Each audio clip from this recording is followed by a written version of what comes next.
When it comes to making money, disregard your educational background and social connections. Your mind is the most effective tool you have access to. Unfortunately, the mindsets of many people prevent them from reaching their full financial potential. In actuality, there is a distinct mindset gap between the rich and the poor, and unless you change your mindset, you'll always be poor. I'll therefore reveal the real reason you will never be wealthy in this video. For more content that will change your life, click the subscribe button below if you're new to the channel. You'll start to notice that most people follow the same life path if you take a look around you. In Western culture, the typical life path entails attending school, getting married, and starting a family, as well as working for a company for at least 30 years before retiring. Many people adhere to this philosophy. Does anyone ever pause to consider that perhaps this isn't the best course for their life? Signing up to work a job for several decades and counting down the days until retirement is indicative of the mindset that is keeping so many people in debt from a financial and life satisfaction standpoint. This course of action reflects the mentality that 99% of the underprivileged adopt. And by poor, I really mean people who aren't making as much money as they could. From a solely statistical perspective, we already know that 78% of Americans are living paycheck to paycheck. Therefore, there is no doubt that this group of people is in a poor financial situation. In fact, the majority of middle-class people also have to make many trade-offs in their daily lives that could be avoided if they had the right mentality.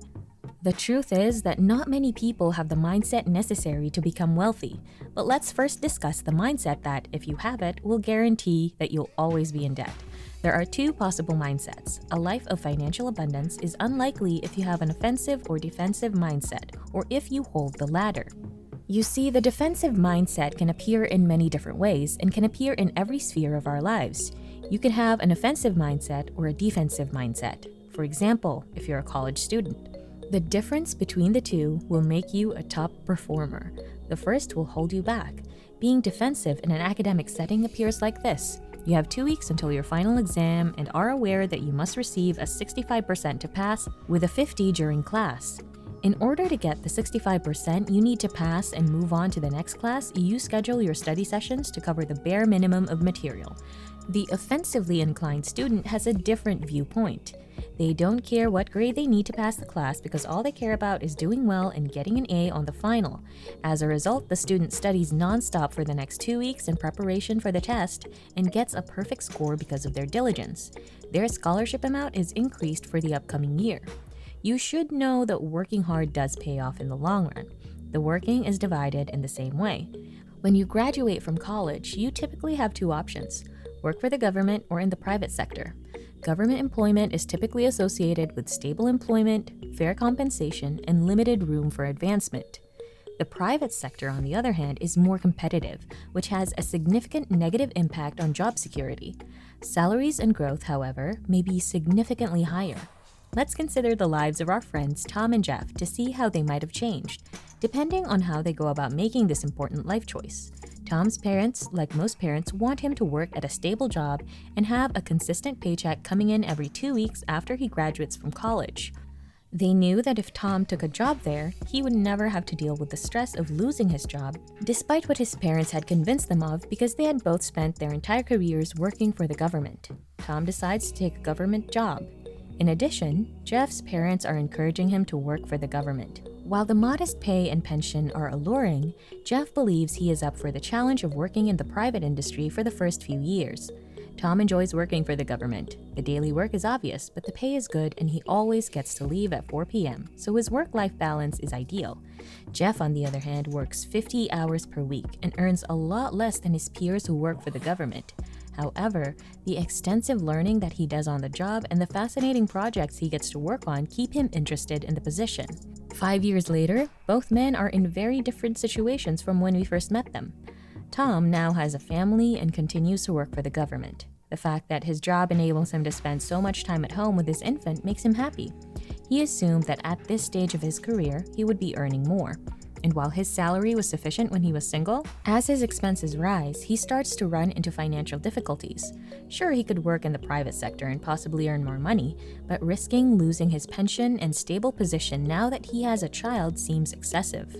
Jeff, on the other hand, is still employed by the private sector and currently serves as manager at a reputable company. He has a family of his own, and despite continuing to put in more hours at work than the average person, he still manages to be the wonderful father his children deserve. Given that he now earns more than enough money to cover his living expenses, Jeff often reflects on his earlier workdays and is happy he put in the time that he did. Money is not a significant concern for him and his family, and if we look into the future, not much will change. Tom will continue to live an average financial life while Jeff will continue to advance in his career, leading to an increase in his income over time. The contrast in these two scenarios boils down to the mindset of each individual. Tom wanted to take the safest possible path, and his defensive attitude caused him to choose the most restrained course. Jeff, on the other hand, understood that working in the private sector came with risks, but he managed them by adopting an aggressive mindset. He was able to experience much greater career success. Let's now introduce Steve, a third character. After college, Steve rejected the typical 9-to-5 path and instead started his own business. Steve was 6 months into his business venture and wasn't making much progress. He was beginning to question whether he had made the right choice.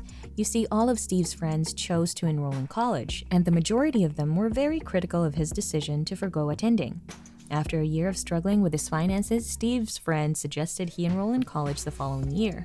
Steve's friend recognized that he was struggling and knew that he was a smart student who could easily get a job after completing college. But even though it would provide a steady income, Steve admitted to his friend that while he knew he could attend college and find a respectable job after graduating, that didn't appeal to him. When he knew that he had other options, his friend questioned him on why he was willing to endure poverty. Sure, getting a job and getting paid each month would make life much easier for him and keep him out of poverty, Steve said. But his goal wasn't to be protected against poverty. The ultimate goal for him was to become wealthy, and he would never be able to do so through employment. Steve eventually managed to navigate the business world, establish a successful business, and accomplish all of his financial objectives. But it all began with adopting the proper mindset, more precisely, an offensive mindset. As mentioned before, the defensive mindset can appear in various ways, including in investing. Investing unavoidably entails a certain level of risk in the stock market, which has given an average return of 7% throughout history.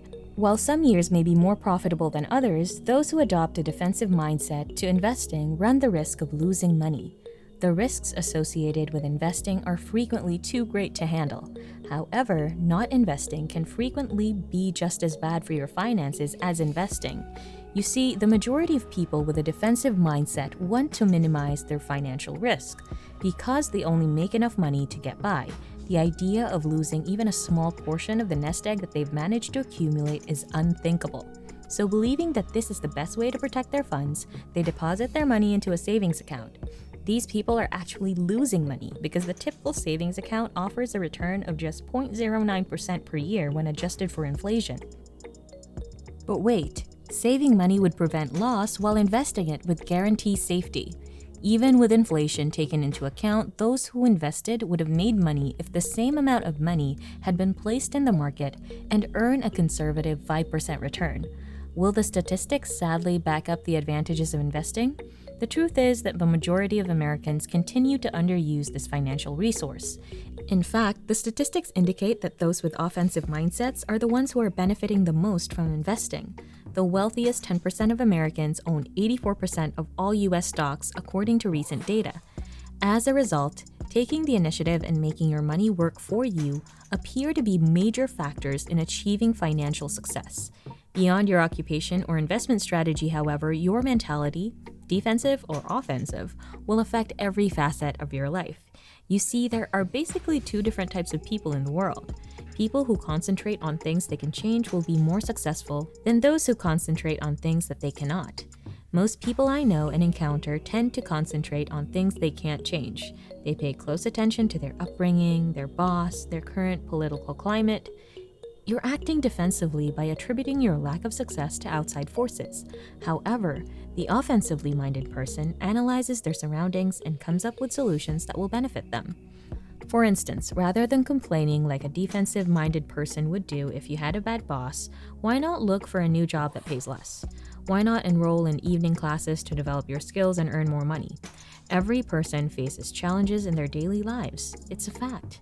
People with defensive mindsets are aware of the difficulty and acknowledge that it will always stand in the way of their success. Those with an offensive mindset, however, see through the barriers and as a result, figure out how to cross over. Which mindset will you adopt now that you're aware of the two different types?